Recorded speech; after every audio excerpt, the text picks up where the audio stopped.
Assalamualaikum warahmatullahi wabarakatuh. Perkenalkan, nama saya Karen Sylvia Diningrat Nevo, NIM 17010056 dari kelas A1 BK. Di sini saya akan menjelaskan implementasi bimbingan kelompok menggunakan teknik diskusi untuk mengatasi kenakalan siswa broken home di SMA Negeri 5 Cimahi. Yang pertama, ada bab 1 pendahuluan. Latar belakang masalah. Masa remaja merupakan masa di mana seseorang sedang mengalami masa kritis dan peralihan menginjak masa dewasa. Tidak sedikit remaja yang gagal mencapai tugas perkembangannya dan terjerumus ke dalam perilaku kenakalan remaja. Menurut Kartono, faktor penyebab kenakalan remaja yaitu berasal dari keluarga. Keluarga merupakan lingkungan terdekat untuk mendapatkan pendidikan pertama kali, sehingga keluarga memiliki peranan yang sangat penting dalam proses perkembangan anak. Kenyataannya, dalam sebuah keluarga tidak selalu memberikan dukungan. Menurut penjelasan guru BK SMA Negeri 5 Cimahi, kebanyakan siswa yang bermasalah dilatar belakangi oleh keluarga yang broken home. Berdasarkan permasalahan siswa yang melakukan kenakalan akibat korban broken home, guru BK di SMA Negeri 5 Cimahi sudah melakukan cara-cara untuk mengatasi permasalahan tersebut, seperti memanggil orang tua, melakukan treatment, hingga memberikan sanksi kepada siswa. Namun, beberapa cara tersebut belum berjalan dengan efektif, sehingga siswa masih melakukan hal-hal itu kembali. Berdasarkan uraian latar belakang di atas, identifikasi masalah di SMA Negeri 5 Cimahi adalah sebagai berikut. 1. Siswa belum memiliki rasa tanggung jawab. 2. Kurangnya motivasi dari lingkungan keluarga. 3. Program bimbingan konseling yang kurang efektif. 4. Siswa yang memiliki kondisi emosional yang tinggi. 5. Guru BK yang kurang optimal dalam membimbing siswa. Manfaat penelitian. Secara teoritis, sebagai acuan penelitian lebih lanjut, terutama pada masalah-masalah layanan bimbingan kelompok, menggunakan teknik diskusi untuk mengatasi kenakalan siswa broken home. Sedangkan, secara praktis, manfaat penelitian secara praktis diharapkan sebagai gambaran siswa yang melakukan masalah kenakalan yang berlatar belakang keluarga broken home. Bab 2. Pengertian bimbingan kelompok. Menurut Amin, bimbingan merupakan pemberian pertolongan atau bantuan, dan bantuan itu merupakan hal pokok dalam bimbingan.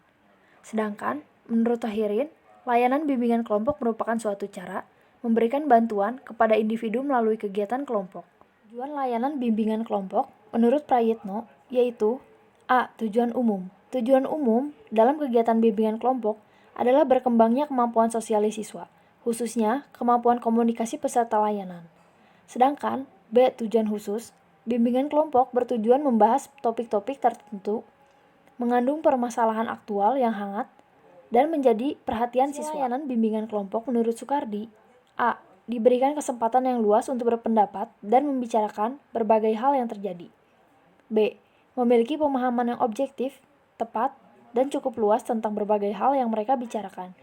C. Menimbulkan sikap positif terhadap keadaan diri. Tahapan dalam layanan bimbingan kelompok. Tahap 1. Pembentukan. Dalam tahap ini, pemimpin kelompok sebagai pengatur sekaligus pelaksanaan diskusi, menjelaskan mengenai cara pelaksanaan bimbingan kelompok dan juga mengenai asasnya. Tahap 2. Peralihan. Pada tahap peralihan, pemimpin kelompok menjelaskan kegiatan-kegiatan yang akan ditempuh selanjutnya. Tahap 3. Kegiatan. Dalam tahap kegiatan, pemimpin kelompok akan mengemukakan suatu masalah atau topik yang akan dibahas secara bersama. Tanya jawab antar anggota kelompok dengan pemimpin kelompok tentang hal-hal yang belum jelas mengenai topik permasalahan yang akan dibahas. Yang terakhir, tahap 4. Pengakhiran. Pada tahap ini, pemimpin kelompok mengemukakan bahwa kegiatan kelompok akan segera berakhir. Dan pemimpin kelompok dengan anggota kelompok mengemukakan kesan-kesan setelah pelaksanaan bimbingan kelompok. Diskusi kelompok. Menurut MKDK, diskusi kelompok adalah suatu cara membimbing lewat kelompok dengan jalan mendiskusikan masalah bersama-sama guna mencapai pemecahan bersama-sama. Tujuannya, memberikan kesempatan pada setiap peserta untuk mengambil suatu pelajaran, memberikan suatu kesadaran bagi setiap peserta, dan mendorong individu yang tertutup menjadi sukar mengutarakan masalahnya. Langkah-langkah teknik diskusi kelompok. A. Persiapan. Dalam kelompok belajar, sebaiknya 3-6 siswa. Lebih dari 6 siswa biasanya sulit serius dan kurang efektif. Lalu, tempat duduk peserta diskusi hendaknya diatur setengah lingkaran. Dalam pelaksanaan, sering terjadi situasi kritis. Namun, sebelum melatih siswa mengatasi situasi kritis, pembimbing perlu lebih dahulu menguasai teknik pemecahan dengan cara berlatih. Dalam tindak lanjut, banyak keputusan atau hasil diskusi yang hanya berhasil di laci meja tanpa tindak lanjut. 3. Metode penelitian. Tempat dan waktu penelitian. Tempat yang digunakan untuk penelitian adalah SMA Negeri 5 Cimahi. Waktu penelitian pada bulan Maret 2020 sampai Juni 2020 pada tahun pelajaran 2019-2020. Subjek dan objek penelitian. Subjeknya, kepala sekolah, petugas bimbingan dan konseling, guru, dan siswa kelas 11 IPS 1 SMA Negeri 5 Cimahi. Sedangkan objek yang akan diteliti adalah implementasi bimbingan kelompok menggunakan teknik diskusi untuk mengatasi kenakalan siswa broken home. Pendekatan dan jenis penelitian. Pendekatan yang digunakan dalam penelitian ini merupakan penelitian kualitatif. Metode pengumpulan data.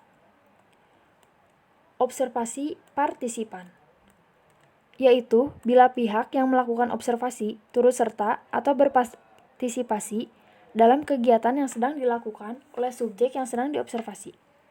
Observasi non-partisipan, yaitu observer tidak terlibat secara langsung. Yang ketiga, observasi kuasi partisipan, yaitu bila observer sementara pada sebagian kegiatan yang lain observer tidak melibatkan diri. Lalu, di sini ada wawancara.